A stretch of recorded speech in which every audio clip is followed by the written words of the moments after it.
Faith in God. Don't harm that ant, son. You should not hurt all those who are smaller than you.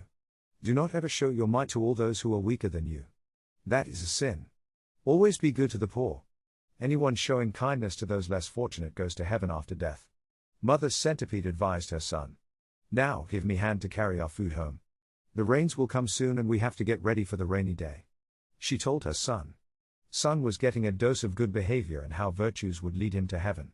As a result, he was getting curious to know more about heaven. Nobody knows where heaven is. But it is up somewhere there. Only the pious will be taken to heaven by the birds sent by God. Not all can go to heaven. Only selected, chosen ones will be picked up by the birds sent by God. So to attain heaven, we should not sin and must always do good things. While taking a walk with his mother, the son centipede observed they were just at the border of the field where they have been living. Mother, this other side looks like a big stretch of land devoid of plants and trees. Yes, my dear son, this is a barren land. It is very difficult for a common centipede like us to stay in such areas. Only the elevated worms can survive in this land. The hardship one has to face in this area is unbearable. Only those who have realized what life is can endure this type of living. If one can live through this, God will be pleased with him and sure enough, he will send his birds to pick him up to heaven.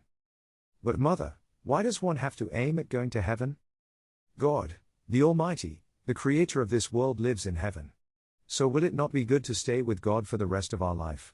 He showers affection to all those who are dear to him. And only those who lead a pious life are dear to him. Then mother, I also want to get loved by God. I also want to go to heaven. I want to be picked by the bird of God. Then do not do bad things. Do not harm anybody.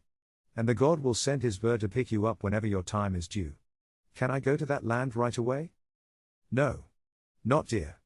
Do you want to leave me alone in this world? I cannot stay without you. So they turned back and started crawling towards their own dwelling. They were quiet and did not utter a single word till they reached their house. No sooner did they finish their lunch than their neighboring centipede came running and weeping at the same time. Heaven has fallen on me, she cried. What happened? My husband and I were going to collect our food. We were walking very carefully, avoiding the path usually the humans take. But today somehow some human tried to take the untrodden path and just crushed my husband under his big foot. My husband died instantly. I do not know what to do now.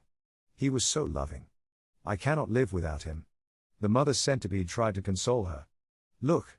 That is fate. What can we do? We are with you. Do not worry about food during the rainy season. We will share whatever we have. After some time, the neighbor gathered courage and went into her house. Son centipede then approached his mother. Mother, what happened? Where did the uncle go? He is no more in this world. Did he go to heaven? Did the bird come to pick him up? No, dear. The cruel human being who does not bother about small creatures like us crushed him under his foot. So uncle died. But the human sinned. Is not it? Yes. He did. In that case, God will not send his birds to take him to heaven? No. The birds will not pick him up. But why did not God send the bird to take uncle to heaven? Do not know. Maybe he had done some unkind thing earlier sometime. Son centipede was hardly convinced. He decided to sleep with a determination to go to the barren land the next morning to see the birds which are sent by God. The next day morning, the son centipede got up early before his mother and set out for the barren land. After crawling for hours, when the sun was about to rise, he reached the border of barren land. And he saw a lot of birds on the land. Some small birds, some big birds. They all were pecking on the ground. Probably, they are picking up the centipede to be taken to heaven as instructed by God. So many God's birds. I wish I also could go to heaven. And one bird came near him. The son centipede prayed that the bird would pick him up. But the bird instead picked up some insect next to him and flew away. Suddenly the son remembered his mother. She had said that she would not be able to stay without him. So he turned back and started for home. When at home, he told his mother how the bird picked up an insect next to him and not himself. That is because God does not want to leave me alone. Now behave like a good son and do not go to the barren land again. The son satisfied himself and sat down to have lunch.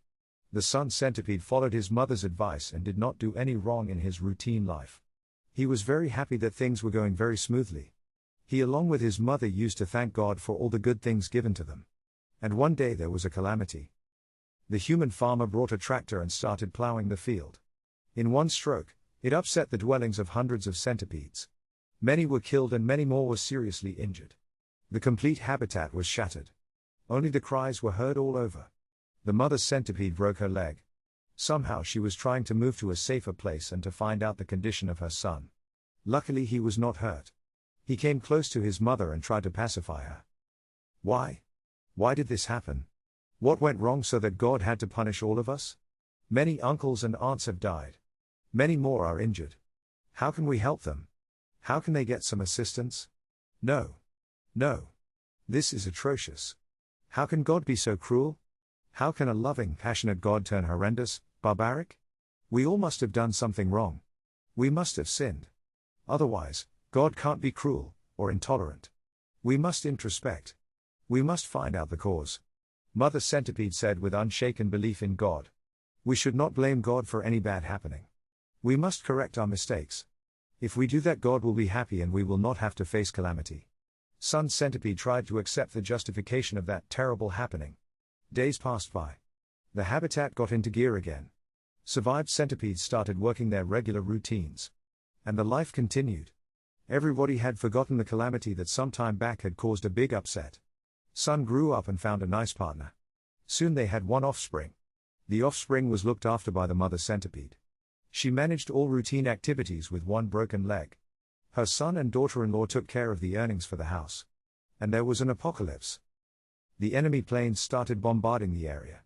The shells were piercing the ground and blowing the soil tens of feet into the air. The houses of centipedes were thrown miles apart. Many centipedes were blown into the air and then they fell down to the ground miles away from their original area. The bombs were being dropped one after another. The mother centipede was tossed into the air many times. The last time she came down it was near her son who was injured and lying in pain. Mother, he called out to her. She saw her son profusely bleeding. She crawled close to him and tried to pacify him. Mother, why all this? What did we do wrong that God again punished us? Why is he being so unkind to all of us? Do you still believe we must have done something wrong? Mother with her trembling voice said, yes, dear. Certainly. Without reason, God will never punish anybody. We must have sinned. And this time he is very angry. But Mom, we have never harmed anybody. We have always shared all that we have with all others. Yes. But there must be some occasion when we erred. God keeps track of all our doings and then takes action. We will try to recollect when we did a wrong thing. They both were lost in thoughts trying to remember an incident when they could have done wrong to others. Both of them tried very hard for a long time. But could not figure out anything wrong. After a very hard scratching of their memory, the mother centipede came up with some incident. Yes, I remembered. It must be that wrong thing that must have upset God. That was the peak of drought that summer. I was feeding your child some fresh leaves which your wife had got from a distant farm. There were no plants in our field. After a very long search, your wife had got this leaf for the child even though the rest of us were also starving. At that time one old centipede of neighborhood was on a deathbed. Somebody said to bring some food for her and she would survive. One of our neighbor had seen a fresh leaf in our house. She told me to bring that leaf to feed the old neighbor. I did not agree. My grandchild was also starving. Who would give food for it? So I lied. I told them that I did not have any food. And after some time the old neighbor died. I hurriedly came home and fed the child whatever leaf we had. I think that piece of lie must have upset God and for that, he must have punished us.